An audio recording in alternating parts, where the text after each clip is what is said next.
안녕하십니까. 이현아 목사입니다. 오늘은 지난주에 이어서 마가복음 1장 복음의 시작 두 번째 시간이 되겠습니다. 우리는 지난주에 하나님의 복음이 어떻게 우리에게 왔는가, 어떻게 시작되었는가 그 부분을 살펴봤습니다. 하나님의 복음은 하나님 안에서 계획됐고 하나님의 예정과 하나님의 뜻에 의해서 이 땅에서 실시되었습니다.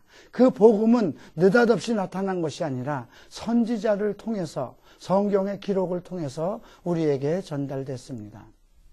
이사야 선지자를 통해서 예시된 바와 같이 세례 요한이 이 땅에 왔습니다. 그가 와서 전달한 것은 회개에 대한 세례였습니다. 그는 사람들의 마음을 회개를 해서 예수 그리스도를 영접할 수 있는 그런 토대를 만들기 위해서 이 땅에 왔습니다. 그리고 그의 증거는 오직 오실 자 하나님의 아들 예수 그리스도를 증거하는 것이었습니다. 그는 제사장의 아들임에도 불구하고 약대털과 가죽 허리띠를 메고 그리고 석청을 먹으면서 흡사 짐승과 같은 생활을 하면서 그리고 오직 하나님의 증인으로서 사역을 하였습니다. 그를 통해서 예수님은 침례를 받으셨습니다. 왜 예수께서 침례를 받으셨어야 했을까요? 그는 하늘로부터 오는 성령의 체험을 손수 받으셔야 했기 때문입니다. 물론 타고날 때부터 성령의 체험을 가지고 올 수는 없었을까요? 그럴 수는 또 있었을 것입니다. 그러나 이 메시지는 이제 복음의 메시지를 받은 사람들이, 복음의 일꾼들도 성령의 세례를 받아서 이 땅에서 사역을 해야 될 것을 전제하고 있음을 우리가 알 수 있습니다. 예수님께서 성령의 체험을 하시고 그리고 성령에 충만하셔서 광야로 나오셨습니다. 그리고 사탄에게 시험을 받았습니다. 이것은 인간으로 오신 예수 그리스도의 인격적인 시험이기도 했습니다. 그의 믿음의 시험이기도 했습니다. 아담이 온전한 사람이었지만 사탄의 유혹을 받았듯이 예수님도 그의 인격적인 시험을 받으셔야 했습니다. 예수님은 성경에 기록되어 있는 모든 말씀으로 사탄의 유혹을 물리치셨습니다. 자, 그리고 예수님께서 이제 복음의 사역을 어떻게 시작하셨는가를 보시겠습니다. 14절에서 예수님께서 갈릴리에 오셔서 하나님의 복음을 전파하였다고 했습니다. 그는 자기의 복음을 전파하지 않았습니다. 하나님의 복음, 하나님께서 우리에게 주시는 기쁜 소식, 하나님의 구원의 소식, 하나님의 말씀을 전파하였습니다. 때가 찾고 하나님의 나라가 가까웠으니 회개하고 복음을 믿으라 했습니다. 왜 자기를 믿으라 하지 않고 복음을 믿으라 했을까요?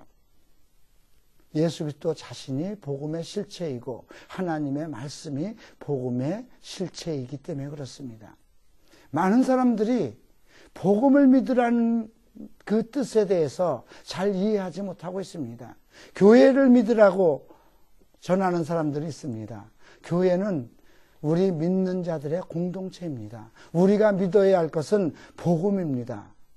성경에 기록되어 있는 하나님의 계시의 말씀이며 그리스도를 통해서 전달되는 우리에게 전달되는 계시의 메시지입니다. 자, 이제 예수께서 복음 전파를 하시면서 우리에게 행하신 일들이 무엇이 있을까요?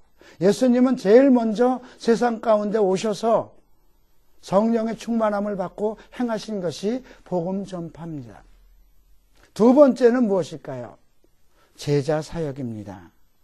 16절에서 갈릴리 해변으로 지나가시다가 시몬과 그 형제 안드레가 바다에 그물을 던지시는 것을 보시고 저희는 어부라. 예수께서 가라사대 나를 따라오너라. 내가 너희로 사람을 낚는 어부가 되게 하리라 하시니 그들이 그물을 버려두고 쫓았다 했습니다. 자, 우리는 목사가 된 후에 무엇을 먼저 하고 있나요? 예수님은 복음 전파를 하신 후에 바로 제자 사역에 들어갔습니다. 많은 사람들이 신학교를 졸업하고 그리고 서둘러 가며 교회를 개척합니다. 예수님은 성령의 충만함을 받은 상태에서도 사탄에게 시험을 받고 그리고 이제 세례 요한이 잡혀간 후에 복음 사역을 시작합니다. 그리고 두 번째로 제일 먼저 행하신 것이 제자 사역입니다. 우리 목사들은 제자 사역이라는 것에 대해서 좀 생소합니다. 교회 성장을 하는 것에 상당히 치중을 합니다. 물론 복음을 전파합니다. 그래서 많은 전도를 통해서 사람들을 교회로 데려오려고 합니다. 그런데 예수님은 왜 제자 사역을 먼저 서둘러서 했을까요? 그리고 제자를 불러들인 것이 아니라 찾아가서 해변을 거닐다가 시몬 베드로와 안드레를 만났습니다.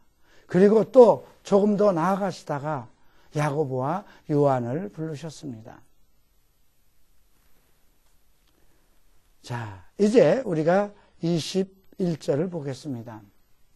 흥미롭게도 베드로와 안드레, 야고보와 요한은 예수님의 부르심에 즉각적으로 순종했습니다.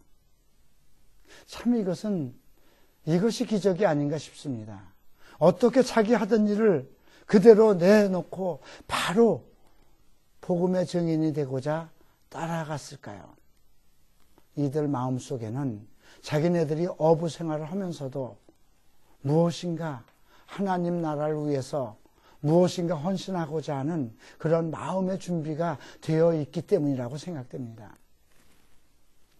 자, 이제 21절부터 이제 제자 사역을 하면서 복음 전파를 하면서 그리스도 안에서 나타나는 많은 일들, 어떠한 일들이 일어나고 있는가 이런 부분을 살펴보겠습니다. 21절을 봅니다. 저희가 가버나움에 들어가니라. 예수께서 곧 안식일에 회당에 들어가 가르치심에 뭇사람이 그의 교훈에 놀라니 이는 그 가르치는 것이 권세 있는 자와 같고 서기관들과 같지 아니함일러라. 자, 먼저 회당에 들어가셨습니다. 가버나움은 그 당시 갈릴리에서 가장 큰 도시였습니다. 그곳에 세관이 있었습니다. 또 그곳에 그 왕의 신하가 살고 있었습니다. 군대 백부장이 살고 있었습니다. 정치적으로, 군사적으로, 경제적으로, 그리고 종교적으로도 가장 발달된 도시였습니다. 예수님은 나사렛에서 나와서 갈릴리 가버나움을 제2 고향으로 삼으셨습니다. 그곳에서 가장 갈릴리에서 발달된 그곳에서 복음 사역을 시작하셨습니다. 이것은 우리가 어디에 가서 목회를 시작해야 할 것인지를 간접적으로 시사하는 말씀이기도 합니다. 그런데 예수께서 회당에 들어가 가르치셨다는 것입니다. 회당에는 회당장이 있습니다. 이 회당이라는 건 유대인의 교회이기도 합니다. 그곳에서 집회를 하고 그곳에서 성경을 가르치고 그곳에서 민족에 관한 많은 일들을 의논하는 그런 장소이기도 합니다. 그런데 그곳은 회당장이 있고 서기관이 주관하는 곳입니다. 그런데 예수께서 이곳에 가서 가르치실 수 있다는 것은 그 회당장이나 그 주변 사람들이 예수 그리스도의 어떤 인격을 인정하고 있다는 것입니다. 어떠한 인격으로 인정을 했을까요? 메시아일까요? 아닙니다. 그들은 예수 그리스도가 메시아인 것을 몰랐습니다. 그러면 어느 정도로 보았을까요? 유대인들은 예수를 가리켜서 랍비여 그랬습니다. 선생님하고 불렀습니다. 무엇인가 그의 입에서 나오는 메시지가 특별하기 때문에 이 사람은 충분한 랍비의 자격을 가지고 있구나 이렇게 믿었기 때문에 서기관들도 또 이스라엘 장로들도 또 많은 백성들도 예수님을 랍비라고 불렀습니다. 자, 이제 회당에 가서 말씀을 가르치시는데 뭇사람이 그의 교훈에 놀랐다고 그랬습니다. 이 교훈은 성경적 교리를 얘기합니다. 성경에 기록되어 있는 교리를 가리키는데 서기관들과 달랐다고 했습니다. 그 당시 서기관들은 어떤 것을 증거했을까요? 서기관들은 자기들 스승 랍비들이 가리킨 것을 어느 랍비가 말씀하시기를 이렇게 말씀하셨다. 그리고 그들은 토라에 기록되어 있는 그러한 그 율법을 가지고 가리켰습니다. 그런데 예수님께서는 성경에 기록되어 있는 하나님의 온전한 교리, 올바른 교훈을 가리키셨습니다. 그래서 사람들이 야, 서기관들과 다르구나. 권세 있는 자와 같구나. 여기서 권세란 무엇일까요? 특별한 하나님의 권세, 능력이 그리스도를 통해서, 그리스도의 메시지를 통해서 나타났다는 것이죠. 그러자마자 바로 어떤 일이 일어났는가 보십시다. 회당에 더러운 귀신 들린 사람이 있어서 소리질러 가로되 나사렛 예수여 우리가 당신과 무슨 상관이 있나이까? 우리를 멸하러 왔나이까? 나는 당신이 누구인 줄 아노니 하나님의 거룩한 자이니이다. 이거 좀 특별하지 않습니까? 회당장들이나 서기관들도 예수 그리스도께서 하나님의 아들이심을 알지 못했습니다. 그가 거룩한 자인 것을 몰랐습니다. 그런데 귀신 들린 자가 알고 있었다는 것입니다. 당신이 우리를 멸하러 왔습니까? 당신과 우리가 무슨 상관이 있습니까? 나는 당신이 누구인지를 압니다. 당신은 거룩한 하나님의 아들입니다. 이 사람이 한 말이 틀린 것이 있습니까? 틀린 것이 없습니다. 정확하게 표현했습니다. 그런데 왜 어떻게 해서 예수님은 그 자가 귀신 들린 자인 줄 알았을까요? 우리는 가끔 어디에 집회를 가든가 그러면 정말 설교가 끝나고 나면 많은 사람들이 앞에 와서 와, 대단하십니다 목사님. 목사님 말씀 속에서 하나님의 능력을 체험했습니다. 이렇게 칭송하는 사람들이 많습니다. 예, 과연 그 칭송을 우리가 사람의 칭송이 우리에게 미치는 영향은 무엇일까요? 우리를 교만하게 만들지 않겠습니까? 그런데 예수님께서는 그가 귀신인 것을 알았습니다. 만약에 우리가 생각하는 것처럼 귀신 들린 사람이 머리에 어떤 꽃을 꽂고 나타나고 정신이 이상해서 오락가락해서 행설수설하고 미친 짓을 하는 것이라면 이 회당에는 들어올 수가 없습니다. 이스라엘 백성에게 회당은 하나님의 말씀을 가리키는 거룩한 하나의 성전과 또 같은 그러한 역할을 하고 있었습니다. 그런데 이 사람이 이 예수 그리스도 앞에 당당히 나와서 이런 얘기를 할 수 있었다는 것은 특별한 의미가 있죠. 예수님은 그 안에 역사하는 영의 실체를 보고 답변합니다. 잠잠하고 그 사람에게서 나오라 합니다. 그랬더니 귀신이 그 사람으로 경련을 일으키게 하고 큰 소리를 지르며 나오는지라. 그러니까 그 사람의 실체는 귀신이었습니다. 그가 말하는 모든 것, 그가 행하는 모든 것, 그것이 서로 사람의 병을 고칠 수 있고 사람에게 어떠한 복음을 가르칠 수 있고 어떠한 하나님의 말씀과 같은 것을 전달한다 하더라도 그가 말하는 모든 것은 사탄이 내 실체였던 것입니다. 그래서 사람들이 놀랍니다. 야, 이는 어찌미뇨 권세 있는 새 교훈이로다. 권세 있는 새 교훈이로다. 권세 있는 새 교리로다. 예수께서 가르치신 그 말씀을 듣고 귀신이 나왔고 그리고 귀신을 쫓을 수 있는 그러한 능력 있는 메시지였다는 것입니다. 자, 이제 소문이 퍼지기 시작하죠. 28절을 보면 소문이 온 갈릴리 지방에 퍼집니다. 그런데 예수님은 어떻게 하셨을까요? 나와서 곧 야고보와 요한과 함께 시몬과 안드레 집에 들어갔습니다. 어쩌면 이 성경 마가복음 1장을 읽어보면 어쩌면 이날이 예수님이 가버나움에서 처음으로 첫 설교를 하는 날인지도 모르겠습니다. 그런데 이곳에 요한과 야고보는 같이 있었습니다. 그런데 시몬과 안드레가 보이지 않았습니다. 그래서 예수님께서 회당에서 나와서 야고보와 요한을 데리고 시몬의 집으로 갑니다. 그곳에 갔더니 시몬의 장모가 열병에 들려 있었습니다.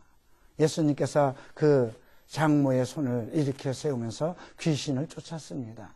성경에는 그 장모가 열병이 떠나고 여자가 예수님 앞에 수종을 들었다고 합니다.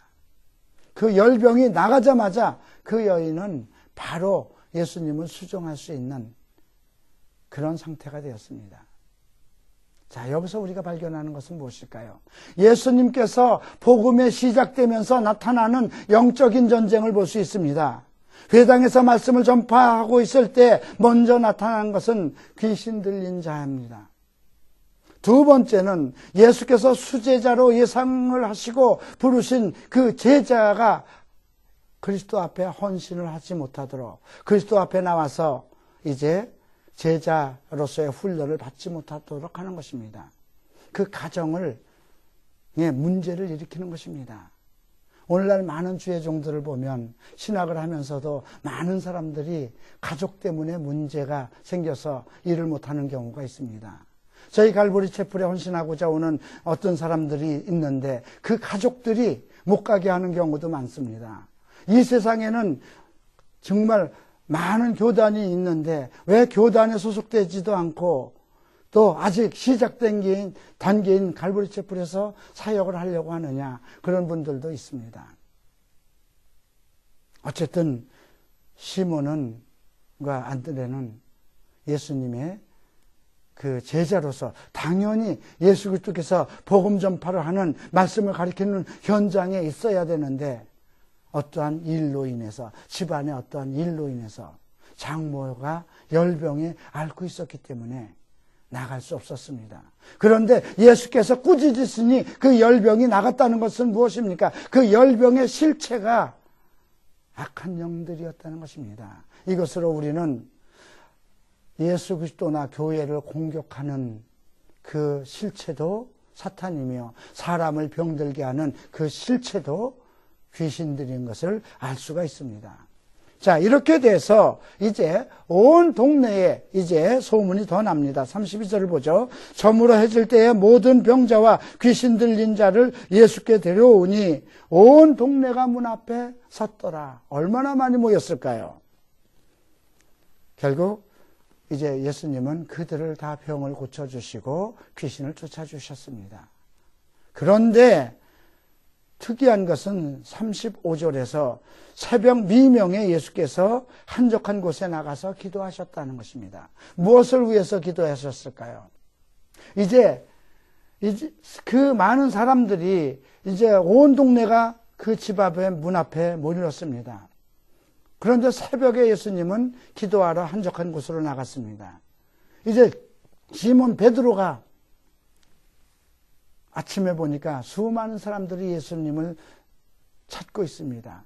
귀신 들린 자, 병 들린 자들이 예수님께 구원을 얻기 위해서 나왔습니다. 그래서 그 베드로가 가서 많은 사람들이 주를 찾습니다. 주님, 여기서 뭐 하세요? 빨리 오셔야죠. 아마 이렇게 얘기했을지도 모릅니다. 주님은 그런데 특별한 말씀을 하시죠. 우리가 다른 마을, 가까운 마을로도 가자. 거기서도 전도하리니 내가 이를 위해서 왔노라. 무슨 뜻인가요? 나는, 물론 예수님은 귀신도 쫓고 병을 고쳤습니다.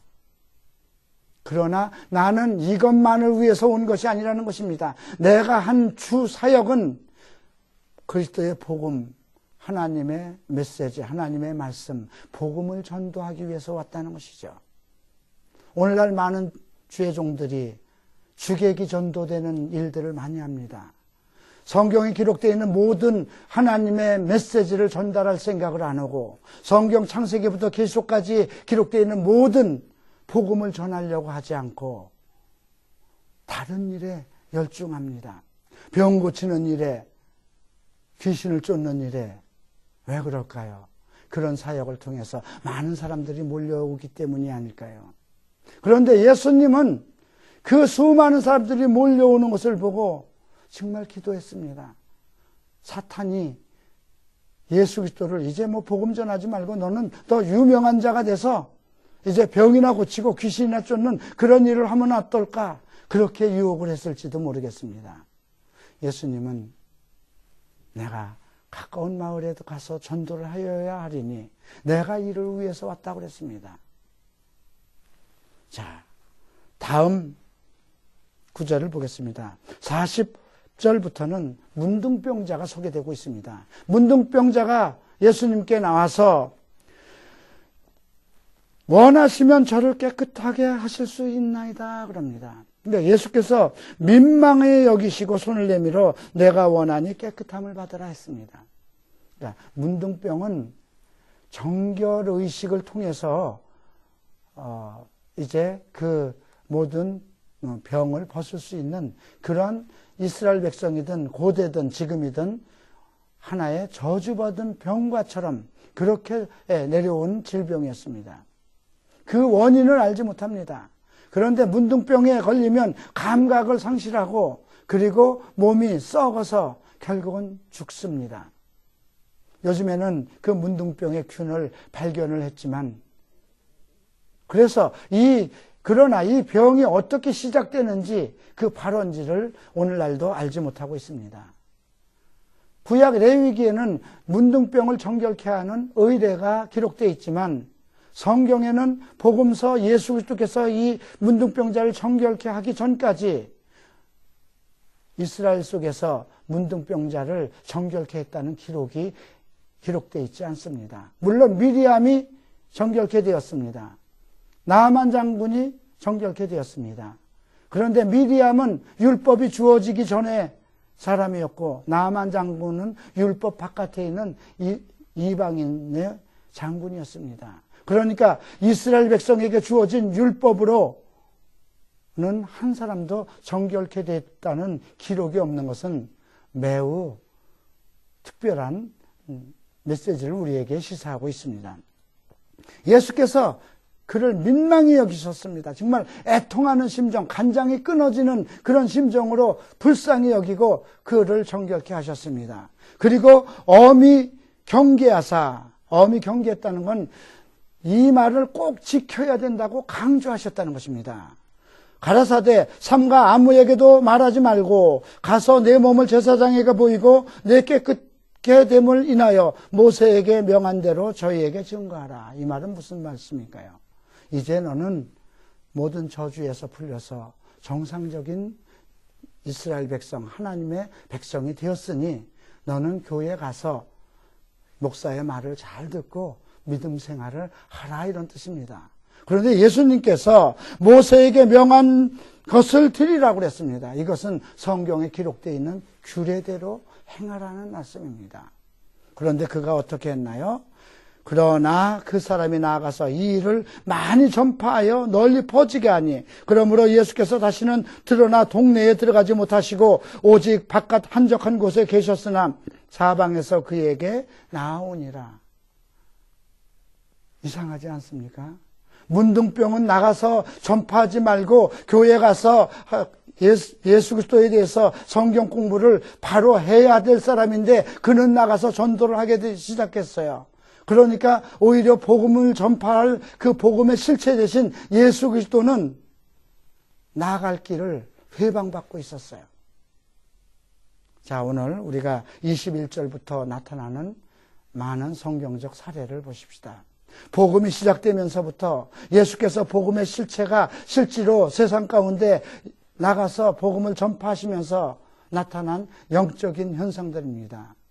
회당 안에서 예수 그리스도의 가르침을 듣고 귀신들이 나타나기 시작했습니다.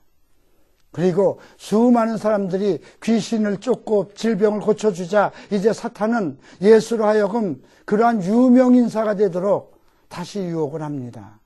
그러나 예수님은 그것을 물리치고 나는 복음을 위해서 왔다 이렇게 말씀을 하십니다. 그런데 문제는 문둥병자의 문제입니다.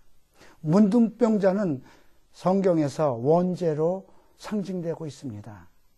우리가 원죄 속에서 이제 예수를 믿어서 복음을 믿으면 어떻게 해야 될까요? 먼저 헌신하고 나가서 전도하고 이것이 아닙니다. 예수 그리스도께서도 30년 동안 자기 때를 기다렸듯이 우리는 교회에 가서 성경을 통해서 말씀을 배우는 일입니다. 세우시는 것은 합당한 때에 주께서 부르시고 성령 세례를 통해서 복음의 일꾼으로 세우는 것입니다. 만약에 내가 준비되지 않은 사람으로서 내가 내 생각과 내 능력을 가지고 복음 전도에 나선다고 한다면 그 사람은 복음의 실체이신 예수 그리스도께서 전파되는 것을 오히려 막는 그런 역할을 할 것입니다. 오늘 이 메시지는 우리에게 특별한 것을 전달하고 있습니다. 복음 사역자가 어떻게 복음 사역을 시작할 것인가, 그러한 모든 질서와 균형을 우리에게 전달하고 있습니다. 감사합니다.